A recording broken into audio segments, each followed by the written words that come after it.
এবার আমি আরও ভালো করে এই ব্যাটারটার সঙ্গে ছানাটাকে মেখে নেব। আর সঙ্গে আমি দিয়ে দিই। নমস্কার বন্ধুরা, এই শীতের শুরুতে কার না পিঠে খেতে ভালো লাগে। আজ আমি চলে এসেছি একটি নতুন পিঠে নিয়ে। 1 বাটি সুজি আর 2 বাটি ময়দা, এইটা দিয়েই আর ছানা দিয়ে বানাবো ছানার পিঠে। আর এই সুজিটা একটু মোটা আছে, একটু মোটা মোটা দানা আছে, সেজন্য এটাকে আমি একটু পাউডার বানিয়ে নেব। আর কেউ যদি আগের থেকে ভিজে রাখে তাহলে পাউডার বানানোর আর দরকার নেই। আমি এক্ষুনি বানাবো, সেই জন্য একটু গুঁড়ো করে নেব যাতে ময়দার সঙ্গে মিশে যায় ভালো করে। তো এটাকে আমি গুঁড়ো করে নিয়ে আসছি। সুজিটাকে আমি গুঁড়ো করে নিয়েছি আর নিয়েছি এখানে একটা জায়গা, আর জায়গার মধ্যে ঢেলে দিচ্ছি সুজি গুঁড়োটাকে। আর যতখানি আমি সুজি নিয়েছিলাম আর তার ডবল নেব আমি ময়দা, মানে আমি নিয়েছিলাম 1 বাটি সুজি আর এখানে দিব 2 বাটি ময়দা।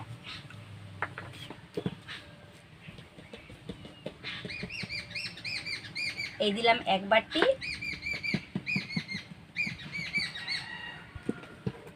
এই দিলাম 2 বাটি। এখানে আমি দুধ দিব, দুধ দিয়ে আমি ভালো করে ব্যাটারটা তৈরি করে নেব।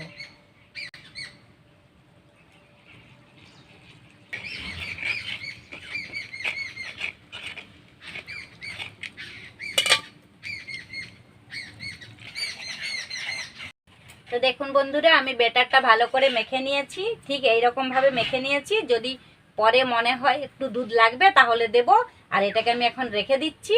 আর ছানাটাকে, ওই দেখুন আমার ছানা টাঙানো আছে, ওই ছানাটাকে আমি এবার আনবো।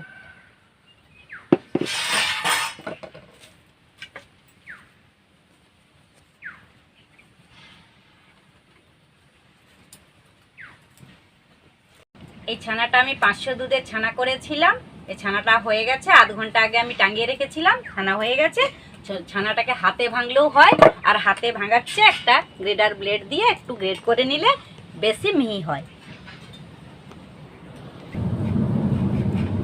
ছানাটাকে আমি ভালো করে গ্রেড করে নিয়েছি, একদম গুঁড়ো করে নিয়েছি। এবার এটাকে আমি এই ব্যাটারটার সঙ্গে আমি এবার একটু একটু করে দিয়ে দেব।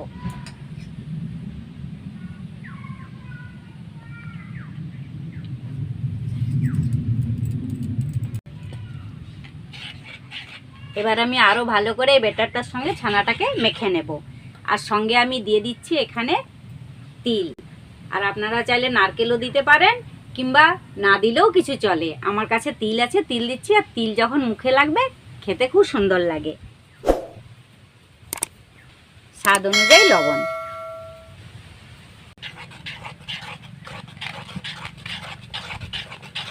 আর এটাকে আমি খুব ভালো করে ফেটাবো। আর যত ফাটানো হবে এটাকে তত সুন্দরভাবে ফুলে ফুলে উঠবে পিঠেগুলো। আর এই ছানার পিঠে শীতকালে খেতে খুব সুন্দর হয়। একবার বাড়িতে এভাবে বানিয়ে খেয়ে দেখুন। তৈরি হয়ে গেছে দেখুন বন্ধুরা। এটা আমি রেখে দিচ্ছি একটু ঢাকা দিয়ে। আর ততক্ষণে আমি বানিয়ে নিচ্ছি চিনির রসটা। রসটা বানানোর জন্য নিয়েছি এখানে আমি 1 বাটি চিনি।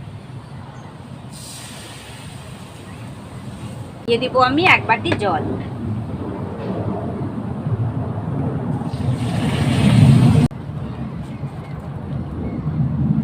এবার আমি রসটাকে জাল করে বানিয়ে নেব।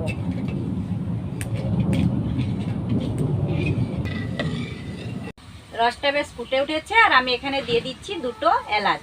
এর মুখটাকে একটু ফাটিয়ে দিয়ে দিচ্ছি।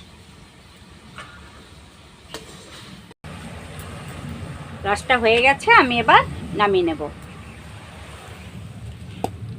তেল ভালো করে গরম হয়ে গেছে। এবার আমি পিঠেগুলো একটা একটা করে ভেজে নেব।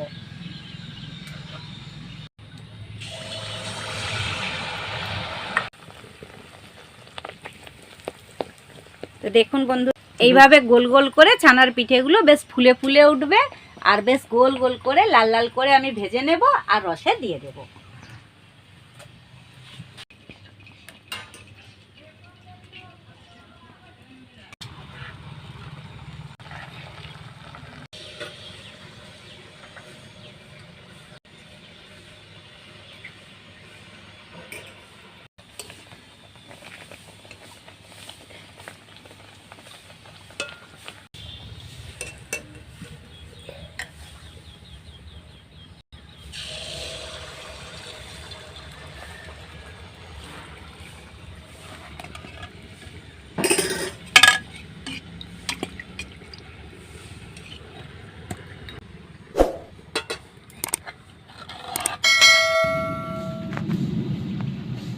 পিঠেগুলো আমার বানানো প্রায় হয়েই এসেছে।